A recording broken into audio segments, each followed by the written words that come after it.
And let's talk more about that blood moon and go live with meteorologist Jonathan Myers. And Jonathan, we are talking about those clouds, a beautiful view behind you, but we wish we could see that eclipse this morning.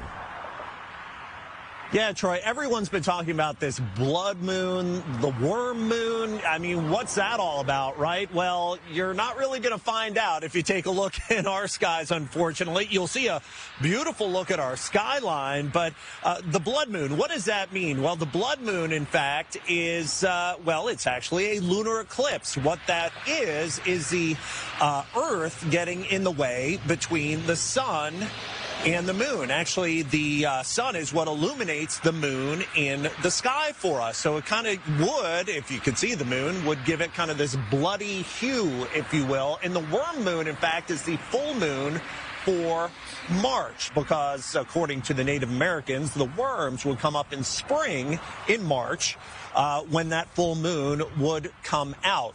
Now, yes, today you would see this at about 6:33 a.m. You would see the peak of that full moon and that blood moon occurring. But yes, as Troy was saying, we had the wedge that's clouded us over.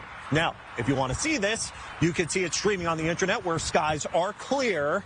The next time we're going to see a lunar eclipse is going to be New Year's Eve 2028, 2029. So you're going to have to wait a little bit. Alexa? Oh man, Jonathan, this wedge is really downing the vibe here this morning. But thank you. I love all of the explanations. I learned so much. We will now take a look out at the roads, which, hey, Jonathan. Hey, Jobina, you know, we are on the Jackson Street Bridge, and, you know, we are trying to see the blood moon, worm moon, and actually we have a few people here that are trying to see it as well. I'm going to let you know if you are going to be able to view it and what it's all about coming up on CBS News Atlanta Mornings. Let's go outside live right now with meteorologist Jonathan Myers. And the clouds are out there. We'd like to see a break or two. I just don't think we are for this. What do you see? Yeah. You know, we've actually, Troy, got a small crowd that's gathered here on the Jackson Street Bridge by me. They're a little bashful, so I asked them if they wanted to talk about, you know, a little interview, but they said no, they just want to enjoy it quietly. But they're trying to get a break here in some of this cloud cover over the beautiful skyline of Atlanta. How lucky are we to have this great shot?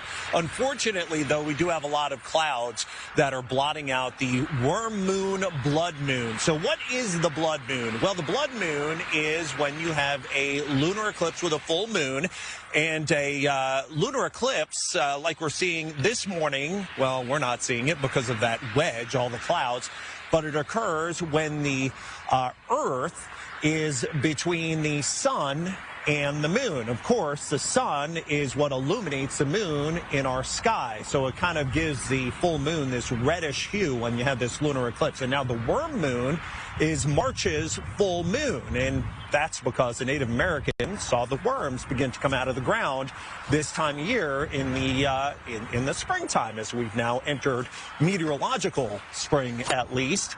So that's why it's the blood moon, worm moon. Now, if you were hoping to see this, you can catch it live streaming, of course, on the internet. Now the sun is beginning to rise here. Rises actually at 7:03, and the totality finishes at 7:02, by the way. It peaked at 6:33 a.m. Eastern. And since we missed it here because of the clouds, the next time we'll get one of these lunar eclipses is New Year's Eve 2028, 2029. That's not too far off. Jonathan, that's not too far off. We can wait for that, right? A little bit of ways. Yeah, a little bit of a wait. Yeah, Alexa wasn't happy about that earlier when she found out we had to wait until 2028.